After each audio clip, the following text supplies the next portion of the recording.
Hello and welcome to another Office Hours.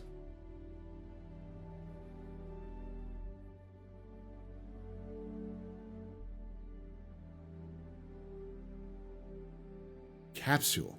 That's right, Capsule. This is a tiny little segment of my Office Hours live stream, streamed at twitch.tv/theastropub and youtube.com/theastropublive on Thursdays at 8 p.m. Eastern, 5 p.m. Pacific. Come join us live. Like the chat here. Chat's going to lie to you and tell you this is pre-recorded.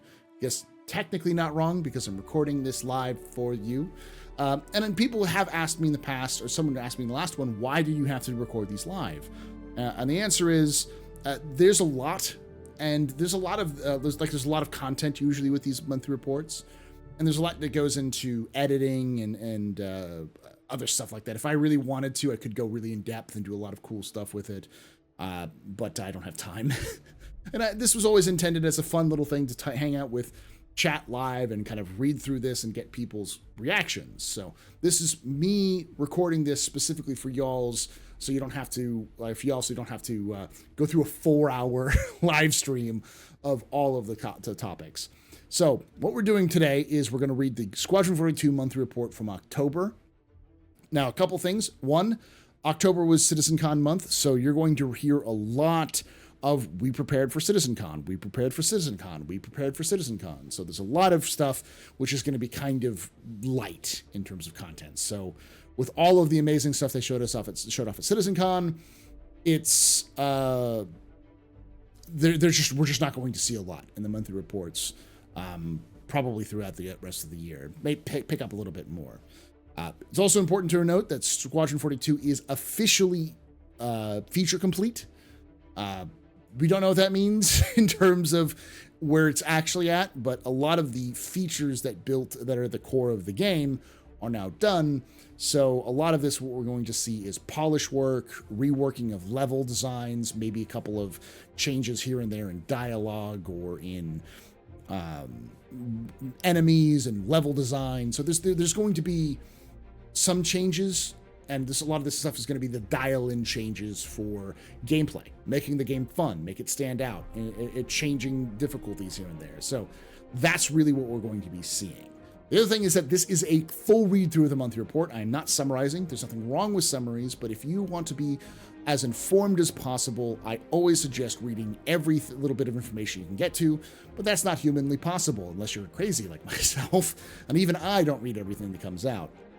So if you want to know what's going out month to month, it's important to read through the entirety of the reports, because anyone who's doing summaries is going to drop some of that information. That's what I do. I'll add my own little things here on the side, but that's why this is longer. So you can think this is the audiobook format of the monthly reports. So if you enjoy this, sit back, relax, and let's get started with the October 2023 monthly report for Squadron 42.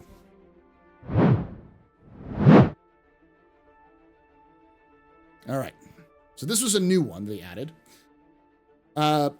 2 Squadron 42 recruits. Develop update 1.11.1.23. Reference CIG UK, CIG DE, CIG LA, CIG TX. FAO Squadron 42 recruits. Welcome to October's Squadron 42 development report. Enclosed, you will find details on the latest progress made across the campaign, including updates to repair animations, a key combat sequence, and medical scenes. Thank you for your continued support of Squadron 42. Sincerely, CIG Communications. I'm going to steal that. Oh, that's a nice little summary right there that'll steal that in there. So, all right. AI content. In October, AI's content focus was reviewing the functionality showcased in the I Held the Line video shown at CitizenCon, specifically the Stanton's hangar, medbay, and new gym area. So NPCs getting swole. For the hangar, the team concentrated on the visual quality of the deck and utility crew animations. This involved fine-tuning their interactions so they go about their tasks such as repairing and inspecting the Gladius. Moreover, AI content incorporated responsive behaviors for NPCs on the hangar sidelines. These characters now dynamically react to the player's actions in the cockpit, significantly amplifying the inverse quality of the in-game environment. The medbay focus was on ensuring that the animations transitioned smoothly and seamlessly. A new sat-up sleeping patient was also added to the medbay. The doctor periodically scans the patient to check their vital signs, which is part of the medical behavior system. While not directly related to I Held the Line, part of the team worked on a new gym area, setting up usable items like treadmills and dumbbells. NPCs will use the treadmills for running exercises and lift dumbbells for weight training. After these exercises, they will return to a seat to recover before continuing their activities. Very nice.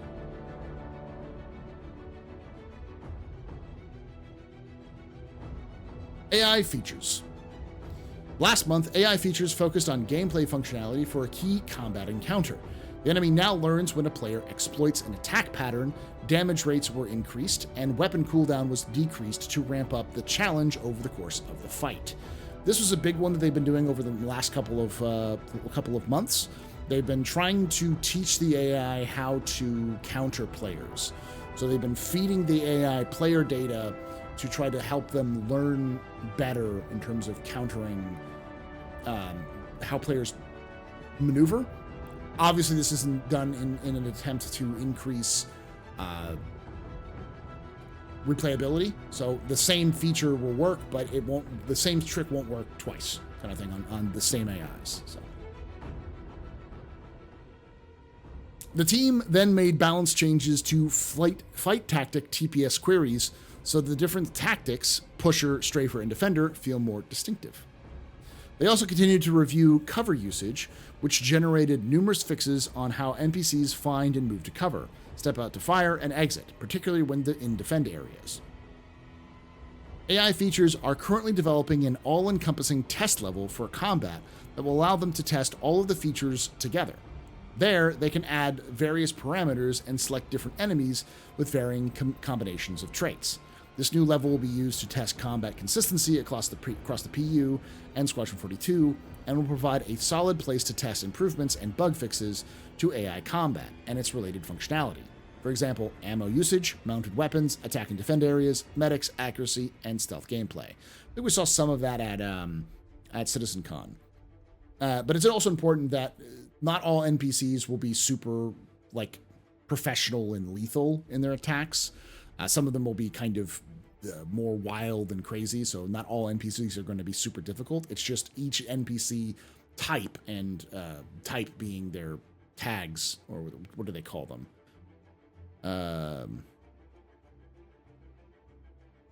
Traits. Each of their traits will kind of vary up their how they act. So, all right. Animation.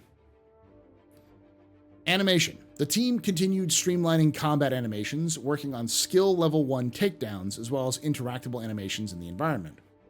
They're also working on the first select animations for weapons and their malfunctions, continuing to capture animations where needed to complement scenes and locations, and working through the various facial animations for stored performances and ambient dialogue. I think that tells us why the LH86 was used so much in the demonstrations, because it's the only one that has gem animations. And a lot of the skill level 1 takedowns were in when they all held the line to. Basically, a lot of the animation stuff was made specifically for that trailer, or at least uses the prototype for that trailer. So they're trying to kind of work their way in. Now they're doing more animations and weapons and stuff like that. Audio. Throughout October, audio implemented and polished sounds for I Held the Line. Using our newly created multi-band compressor, we improved the weapon sound effects across all guns in Squadron. We also designed some more cinematic assets and provided Foley to key animations throughout the trailer. Audio team. Tech sound design spent time ensuring the tech demonstration videos had the proper sounds and the desired synchronization and timings occurred. Vast improvements were also made to the team's vehicle systems. Audio code generated new tech that will bring Squadron 42 sounds to life and fixed any bugs that came to light. The dialogue team supported content polish for CitizenCon by fixing bugs and implementing the latest dialogue recordings. They also plugged in the breathing system that provided more immersive experience. Development of the Walla system continued too, which will help create a lively experience as players explore the world. October's work included a series of internal test recordings. I believe the Walla is the stuff, the audio that's playing in the background. It's not individual AIs talking with each other, but you'll hear like background chatter, which will kind of serve as background chatter for the environment. So.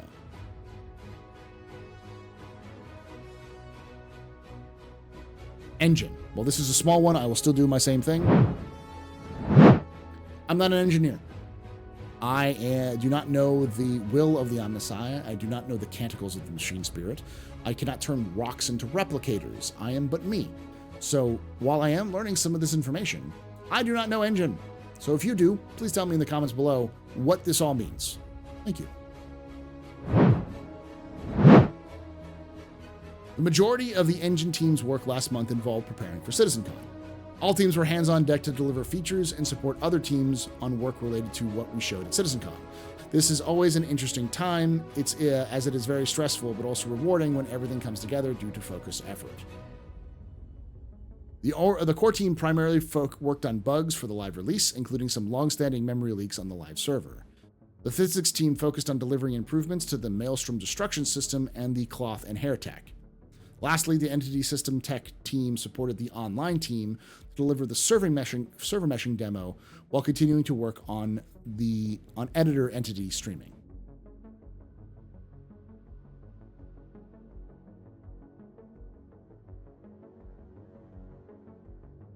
Hold on. The editor entity streaming? What?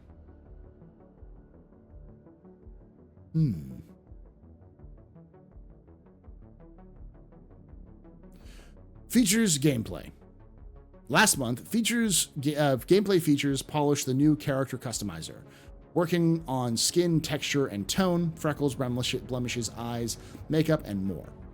On the new star map, the team worked to get the markers and labels working correctly on planets.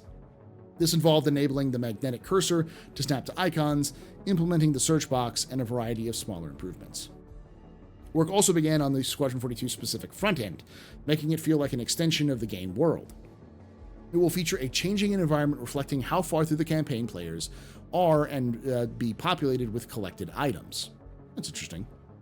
They also added a SimPod UI screen to allow players to select which simulation they want to play, seamlessly transition to, and the view how did you do screens upon completion. Sounds like the SimPod's getting. We knew the SimPod was going to go into Squadron, so that's a staple of Chris Roberts' games. So it'd be interesting to see how that works in there. SimPod. Gameplay story. Much of Gameplay's stories October involve focusing on reviewing new content seen during the I Held the Line video. As part of this, they expanded their scenes with the hangar deck crew, adjusting idles and welding animations for the character on top of the Gladius, and updating the ladder clamp animations to fix some clipping. They also added some more idles to the deck crew character in the cockpit, and added the new MOBA glass effect to the refueling character. In the med bay, various bug fixes were fixed relating to the handheld props, while additional interactions were added to the medical consoles. Alongside this, Gameplay Story used some new mocap to extend the first scene in Chapter 1, created a long idle for an early group scene, and added some player-injured lines to the medbay scenes. Very cool.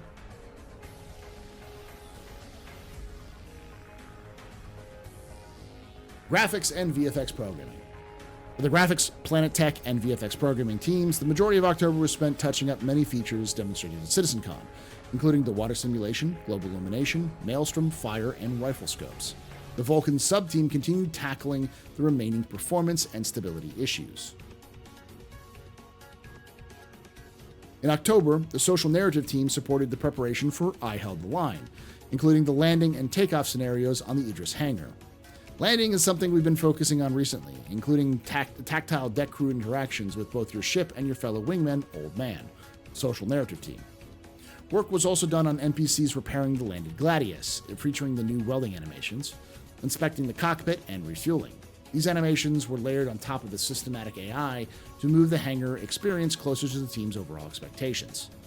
Away from the I Held the Line, the team continued to focus on the Idris interstitials, and the Fortune's Cross location. So Fortune's Cross is a place in Odin. We saw a little bit of it in the I Held the Line trailer. If you watch the trailer, when the old man and the player are moving up a kind of like an escalator, and you turn and you see the Big Benny's noodle thing, I believe that's Fortune's Cross. As well as when you're talking with, not Dooley, Odin's Dooley. Why am I forgetting her name? But the SAIC, the advocacy agent in charge of the system. Trejo, thank you, chat. Trejo, when you're interacting with her, that's Fortune's Cross.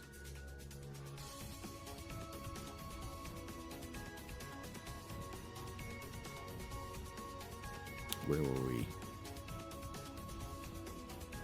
For example, they revisited a number of medical room scenes. Previously, medical staff involved in a narrative scene wouldn't reference the fact that the player could be injured. So Gameplay Story provided level design with new content that addressed this issue, which involved the medical crew pausing at multiple points to tell players to head to the healing station if injured. Very good.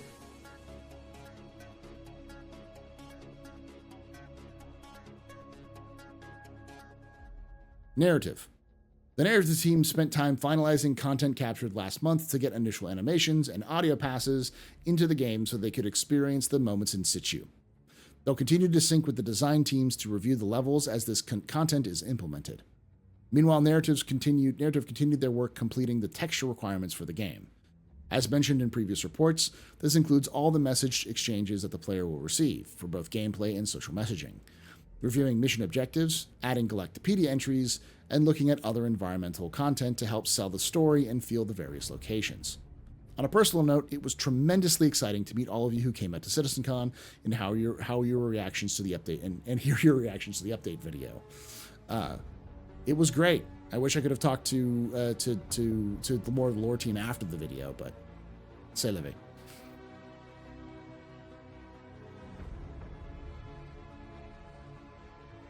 R&D.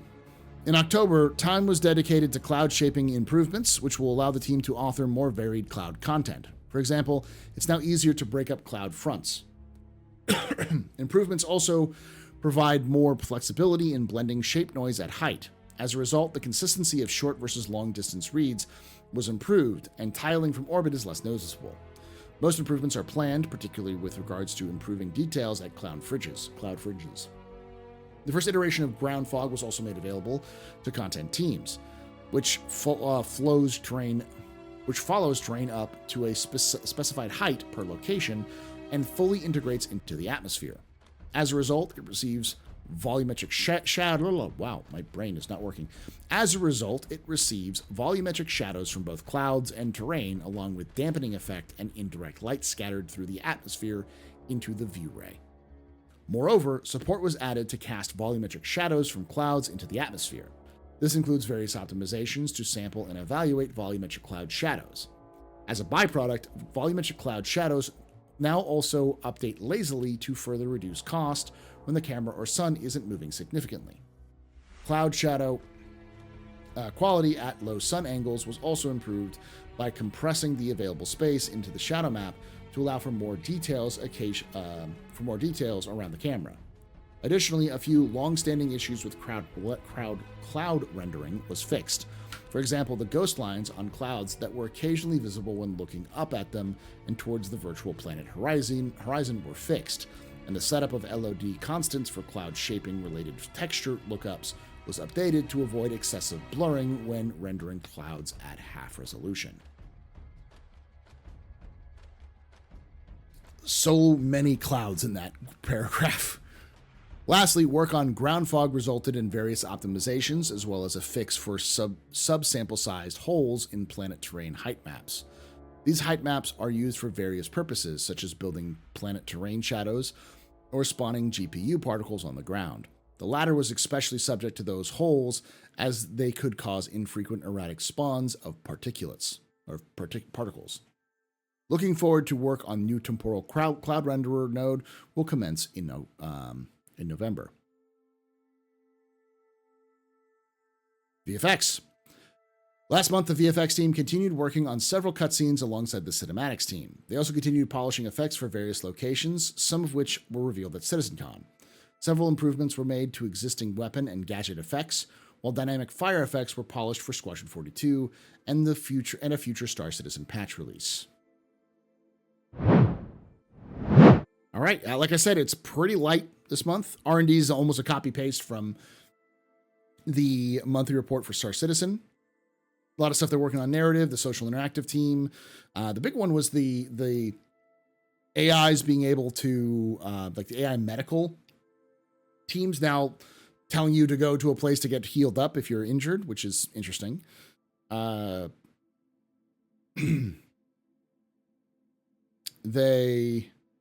we skip gameplay story?